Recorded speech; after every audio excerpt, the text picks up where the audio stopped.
Kepler Azatlyk Radiosu. Keptäniň jeminiň leýartyny.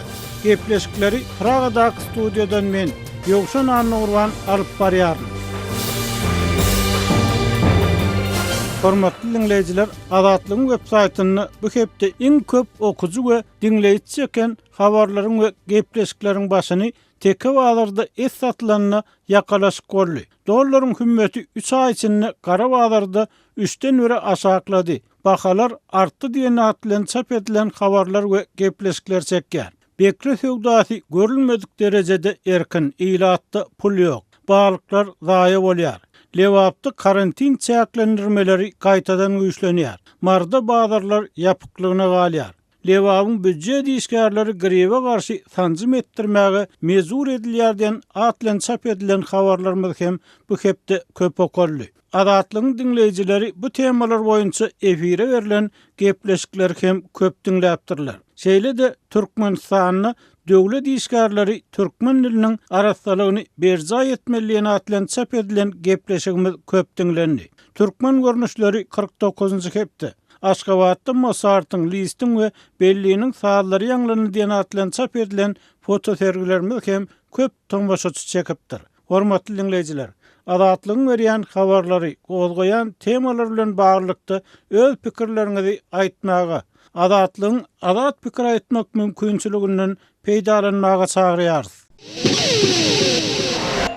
Hormatly dinleýijiler, hepdäniň jemini şu hepde iň köp okulan habarlaryň biriniň gysgaça mazmuny bilen dowam etdirýäris. Asetra, ýagny bekre walygy döwlet tarapyndan gorulýanlygyna garamazdan Türkmenbaşda şu günler olal görülüp estilmedik derejelerde erkin satylýar diýip Azatlygyň Balkan sewtine habarçy saýdýar. Onuň sözlerine görä, bekre walygy diňe bazarlarda däl, öýleri aýlanyp hem satylýar. Azatlygyň habarçylary bekre walygynyň bekanun aglanmagy we gaçak ýollar bilen satylmagy barada mundan öňki ýyllarda hem maglumat beripdiler. Ýönünni 3-4 ýyl mundan öňki şertlerden tapawutlykda balyk alýanlaryň öňkülerinden hem has azalýanyny gaýdylýar. Özüňiz bilýäňiz, ilatda kän pul ýok. Täze balygyň eti esasan guruply. Ortadan has ýokary hasaplanýan maşgallaryň bayramçylyk saçaklaryny berýär diýip habarçy berledi. Ýönül bayramçylyklardan öň guruply maşgallaryň hasabyny kazanç etmäge çalışýan işsiz adamlaryň öýdary ýaryşyp kadar dengdinin tebigatyny uly ýany ýetirýänliklerini, baý adamlaryň az bolmagynyň balygyň az tutulmagyny getirmeýänligini hem sözüne goşdy. Balyklar rekimsiz aglanýar. Türkmen kanunçylygy köplenç paraxorlugy esaslanan soň bu gymmat balygy arkaýyn aglaýan adamlar kanun goraýjylary bilen öýdary dil tapyşmaly bolýar. Bir kanun iş edýänleriň kanun goraýjylary satyn almagy hiç kim üçin sir däl. İngerwedi bir kanun aglanýan balyklaryň diňe 20% çemeti sowda tekçelerini çykarylyp satylýar. Olaryň 80% golaý wagty geçip porsap başlanyny zibil çeliklerini taşlanýar diýip habarçy aýtdy. Hormatly dinleýijiler, hepdäniň jemini Sowet döwlet terrorunyň pidasy bolan türkmen ýazgylarynyň biri. Stalin ýogalyndan soň resmi taýdan aklanynyna garamazdan şu gün kunem köp adamy näýatanyş bolup galýan şahir. Bary ýogy 35 ýaşan. Emma türkmen ýazgylary guramasynyň ilkinji ýol başçysy. Türkmen sahnalaryny iraty görkezlen bir näçe eseriň awtory, şahir, ýazgy, redaktor hökmünde öz döwürdeşleriniň arasynda ikrar edilen Hoja Nefes Şarif redaksiýa hökmünden dowam etdirýär. Ýöne bu gurruňa geçmezden ortaýetde ul terroryň pidasy bolanlaryň işlerini galplaşdyran howpsuzlyk işgärleriniň atlarynyň şinlik hem döwlet tarapyndan goralmagy we gizliň saklanmagy. Hasanygy ortaýetiň ýokary sudynyň täze karary barada gysgaça maglumat bermek isleýäris. Ortaýetiň ýokary kadiýeti ul terrora gatnaşanlaryň atlarynyň gizliň saklanmagyna ygtyýar berýän düzgünleri ikrar etdi diýip Azat Ýewropa, Azatlyk radiosynyň Nastoyaşe Vremya neşri Urus medeniýetyna salgylanyp habar berýär. Novaya gazetanyň habarçysynyň 8-nji dekabrda Kaziýet zalynyň habar bermegine görä, Orsiýetiň ýokary kaziýeti Orsiýet Federasiýasynyň prezidentiniň kararyny ul terrora gatnaşan NKVD işgärleriniň İçeri işler boýunça halk komissarlygy diýilýäniň ofisierleriniň atlarynyň gizliliğin saklanmagyna ygtyýar berýän düzgünleri kanuny ip akrar etdi. Bir yerde gurrun Rus prezidentinin 1995-nji ýylyň 30-njy noýabryna gol çeken 1203 belgili karary hasanygy döwlet sirrine degişli maglumatlaryň sanyny tasdiklamak hakynda girilen düzgünler barada barýar. Bu düzgünleriň ýatyrylmagyny tarihçi Sergey Prudkovskiy talap etdi. Ol NKVD-niň harbin operasiýasyny Hatay Günnöwür demir ýolunyň öňkü işgärlerine garşy amala aşyrylan köpçülikliň repressiýalaryny öwrenýär. Bu operasiýanyň çägini 21 000-den gowrak adam atylyp öldürildi. 2019-njy ýylda Prudkovskiýnyň haýyşy boýunça 1937-nji ýylda Yapon içalat hökmüne atylan Tatyana Kulygyň iş açyldy. Novaya gazetanyň maglumatyna görä, Kulyk soňra aklandy. Emma onuň işini galplaşdyran adamlaryň wezipeleri, atlary gizliliğin bilen belginiň astyna galdy. Kadylar bu gizlilinligi esaslandyrmak üçin ýokary kaziýeti Prezidentin kararyna, kontrrazvedka, aňtuk işgärleriniň şahsy maglumatlaryny gorap saklayan FSB-niň Federal Howpsuzlyk Gullugynyň gizliliğin buyruguna salgylandylar. Prudkovskiy bu kararyň düzgünlerini ýatyrtmak üçin kaziýete şikayet etdi. Sebäbi tarihçiniň pikirçe bu karar gapma garşy ýalypdyr we NKVD işgärlerini aňtuk gullugynyň işgärler hökmüne çemeleşmäge mümkinçilik berýär. Emma muňa garamazdan kaziýet diýişine prezidentiň wekilleri hökmüne gatnaşan FSB işgärleri kararyň düzgünleriniň ýatyrylmagynyň ýurdun goranç ukybyna howp salýanlygyny öňe sürdiler. Netijede kaziýet aýplanýanyň tarapyny tutdy we tarihçiniň bu düzgünleri ýatyrmak barada eden şikaýetini ret etdi. FSB-niň Ivanow we Tula sewitleriniň edaralary güýz aýyny çekilişleriň atlarynyň aýan edilmeginiň milli, jinsiýa, dini ýürenji ýa-da duşmançylygy öjükdirip biljekdigini aýdyp, Prudkovskiýnyň 1937-38-nji ýyllardaky NKVD arxivini gözden geçirmegine ruhsat bermedi. Azatlygyň ozal habar berýäli Orsiýetde jemgyýetiň öňdewarjy wekilleri halk hakydatynyň unutulmagyna garşy göreş alyp barýar we soňky 10 ýyllyklarda Sowet ýolbaşçylarynyň alyp baran repressiw siýasatlaryň netijesinde ýok edilen adamlaryň atlaryny nikeltmekde uly işleri amala aşyrdylar. Emma bu iş Türkmenistanyny häkimetleriň döreden emel päsgelçilikleri derarly 1990-njy ýyllaryň başyna haýalladyldy we synçylaryň köpüsiniň pikirini görä 1930-njy ýyllardaky repressiýalaryň pidalarynyň işlerini galplaşdyran adamlaryň, ýagny çekişler diýilýänleriň atlary jemgyýetçilige aýan edilmedi.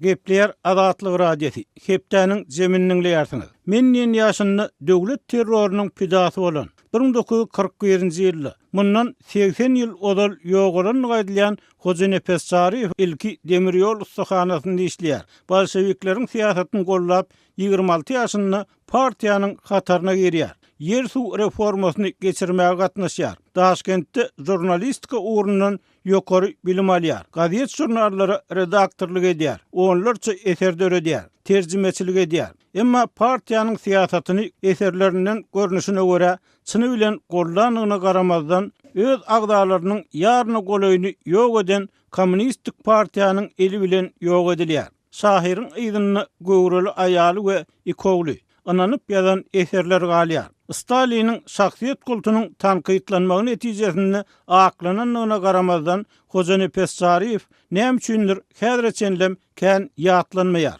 Ýogsa ilki edebiýatçy alim Muhammed Gurban Sahedow, soňra şahyr we publisist Allaýar Çüriýew käbir tagallalary edip onuň kiçik garyny ünsü hem çekýär.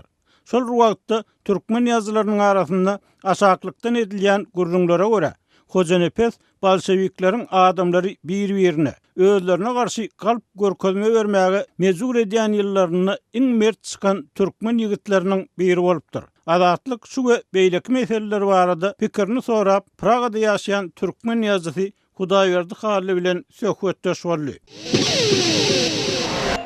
Hudaýerda odaly Hoca Nefes Sarif barada öz şahsy pikirlerini aýtsaňyz. Ol şeýle görmäge bolşewiklere gaty inanypdyr. Ihlas bilen işläpdir. Bu sadalykmy ya siýasatçylyk? Siziňçe onuň birden halk düşmany bolmagy diňe döwrüň meselesimi ýa-da onuň 10 ýyl agda bolan partiýasyna anamynyň gaçan bolmagy hem mümkinmi? Ol döwrüň meselesem däl, Staliniň meselesi, Staliniň öňe süren talapy. Şeýle egerde biz azyk taryha seretsek, onu Staliniň iň ýakyn egendeşlerinden biri Sergo Orджоникидзе. Orджоникидze diýilen adam SSR'de senagaty dikleyen şahsiýet hökmünde tanalýar. Şol adamy da 37-nji ýylda tutsak edýärler, tutsak etmäle barýarlar. Tutsak etjek bolanlaryny Orджоникидze şunun Staliniň habary barmy diýip sorapdyr. Bar dipdirler. Onu men jaň edeýin diýip Stalini jaň edipdir. Stalin oňa sen şol baryn adamlara boyun bolmaly diýipdir. Şo ýerde Orджоникидze özüni atyp öldüripdir. Ondan soň beýleki bir beýik adam Staliniň ýanyndaky ol Vyacheslav Molotov, SSR'ň daşary işler ministri. Ol öň Ministrler kabinetiniň başlygy, ýagny hökümetiň ýolbaşçysydy. Ören ukyply hem gowy dil bilýänligi üçin Stalin ony uruşyň öň ýany SSR'ň daşary işler ministri wezipesine belleýär, şol ýere geçirýär. Molotov ölýänçe Molotowyň aýalyny Stalin türmede saklady. Beýleki bir adam Kalinin, Stalin bilen bile işleşip gelen adam 1922-nji ýyldan soň Sverdlovdan soň SSR Ýokary Sowetiniň prezidiumynyň başlygy boldy. Tä ölýänçe 46-njy ýyla çenli Kalinin aýalyny da Stalin türmede saklady. Ýöne Kalinin saglyk ýagdaýyny ýitirenine hem Stalinin haýyş edenne soňky ýyllarda Stalin ony türmeden boşatdy. Şonuň üçin buların ählisi ýokardan gelýän oýun. Ondan soň Türkmenistan barada aýdylanyna, meselem 30-njy ýyllarda Muhammed Gelliýew diýip bir partiýa işgär bolupdyr. Şol adam gaýsyz Atabaýsy ören ýowuz tanqid edýär eken. Muhammed Gelliýew baryp ýatan kommunist eken. Özüni aşa görüşüjü hasar edýär eken. Ol gaýsyz Atabaýyň garşysyna açyk tanqid aýdyp bilýär eken. Sen basmaçylar bolýan, sen hanlar bilen gepleşýän diýip. 37-nji ýylda gaýsyz Atabaýyňdan soň ýa-da öň şo Muhammed Gelliýewiň özüni de ýygnaýarlar. Bu ýerde siýasat şeýle, şol tapgyra giren adamlaryň ählisini ýok etmeli. Şoň bilen birlikde şoňa şaýat bolan adamlary da ýok etmeli. Täze bir Stalina ýapjy bolýan, Stalin diýen nesil getirmeli. Ine şol siýasat ýöredilipdir. Hoca Nefes Sarif'in şol siyasetin pidası.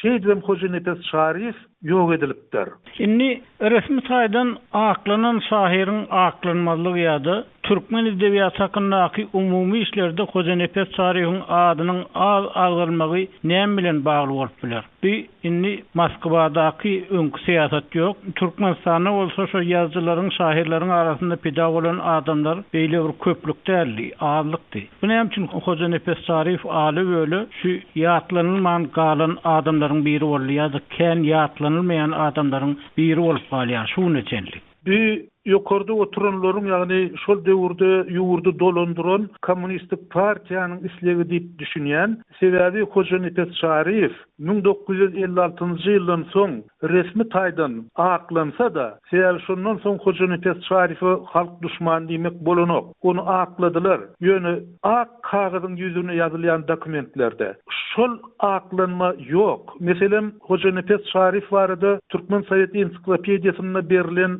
makalanyň ýygyna Hoca Nefes Sarif'in 1941-nji ýylda ölenligi aýdylýar. Ýöne onuň nämeden ölenligi, nirede ölenligi görkezilmeýär. Ýogsa şol ensiklopediýa kitaby 1989-njy ýylda çap edilipdi. Ýagny ýangy ýakynda çap edildi. Uras Täşnazarov barada da şeýle. Onuň terjime halyna Uras Täşnazarowyň 1902-nji ýylda doglanlygy, 1942-nji ýylyň 5-nji noýabryna ýok bolanlygy aýdylýar. Ýöne nirede ýok boldy? Nähili ýok boldy? Ol barada hiç zat aýdylmaýar. Diýmek, olaryň türmede bolanlygy ak kagyzyň ýüzüne boyun alynanok. Ýagny olaryň türmede oturanlygyny ýokardakylar entek aýdanoklar. Ondan soň beýleki bir aýrylgan zat bar. Şol basylanlaryň bir näçesini ýüz ura atypdyrlar. Meselem gaýsyz Atabaýew, Nedirbaý, Aýtak fiýal adamlary beýleki ýerlerini sürgüni beripdirler, olar tokoy çapypdyrlar meselem Hıdır Derýaý ýaly adamlar ortada bir gatlygy diňe türmede saklapdyrlar. Olara iddialy çemeleşipdirler.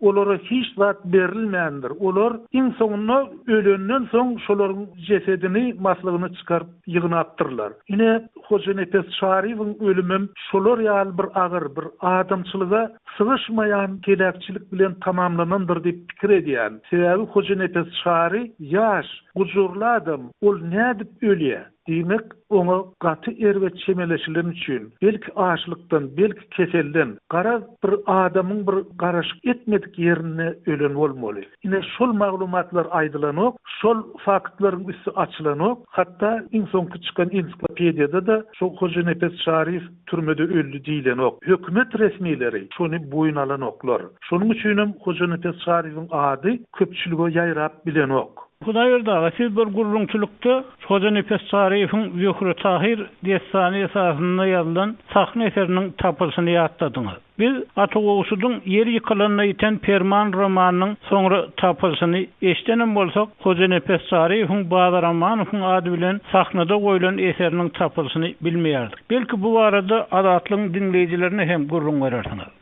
Böyleren mühim mesele sebebi Hoca Nefes Şarifiň Zühre Tahir destany esasynda sahne eserini ýazýanlygy, onuň döwürdeşleri ýatlaýar, ruhy alif ýatlap geçýär bu meseleni. Şonuň bilen birlikde Nagym Aşyrov diýip bir alim bolup geçdi, edebiyat alim. Golla bir näçe gezek ýatlaýar. Hoca Nefesiň şol eseriň üstüne köp oturup işlerligini, basa işlerligini aýdyp geçýär şolar. Ýöne soňra Hoca Nefes Şarif basylyndan soň ol iş şol durkuny galypdyr. 1939-njy ýylda şol eser Türkmenistanyň drama teatrynyň esasy artistleriniň biri Bazar Amanowyň ady bilen sahna çykarylýar. Uruş ýyllaryna, uruşyň öň ýanyna hem uruşdan soňky ýyllarda Türkmen Döwlet Drama Teatrynyň iň esasy spektakllarynyň biri Zühre Tahir bolupdyr.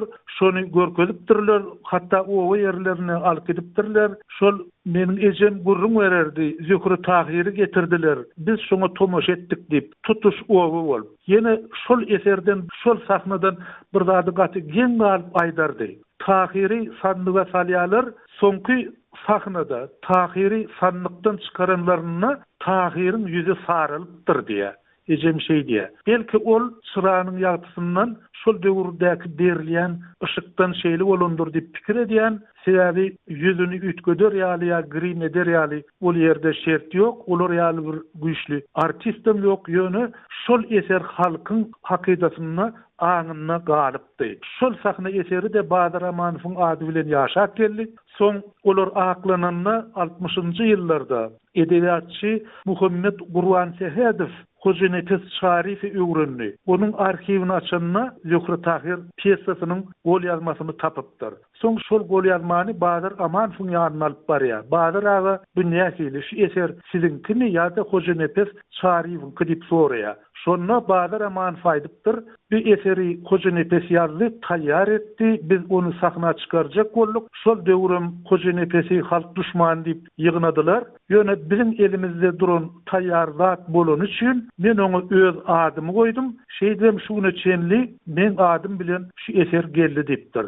Şondan soň Zühre Tahir spektaklynyň ýokarsyna Hoca Nefes Şarifiň hem Bazar Amanowyň adlary goýuldy. Soňky ilmi işlerde hem ýatlamalarda da bir şeýle gaýtalanýar. Bazar Amanow şol eseri Hoca Nefes Şarif bilen birlikde ýazdy diýilýär. Ýene bir şu ýerde bellemeli zat bar. Şol eseri Bazar Amanow öz adyna 1939-njy ýylda geçiripdir. Hut şol döwürde 1939-njy ýylda Stalin öz terror çärelerini saklapdyr. Şol döwürde 2-nji jahan uruş başlanypdy. Faşistik Germaniýa Polşanyň üstüne çözdü. Şondan soň adamlary tutsak etmek kampaniyasy saklanypdyr. Tä uruş butoryança. Şol döwürde basylmadyk adamlar ýa-ni Berýanyň Staliniň gazabyndan halas bolupdyr. Bir eserinem sahna çykarylan döwri hut şol wagta gawat gelýär. Diýmek Bazar Amarov gaty oýlanşykly hem düşünje bilen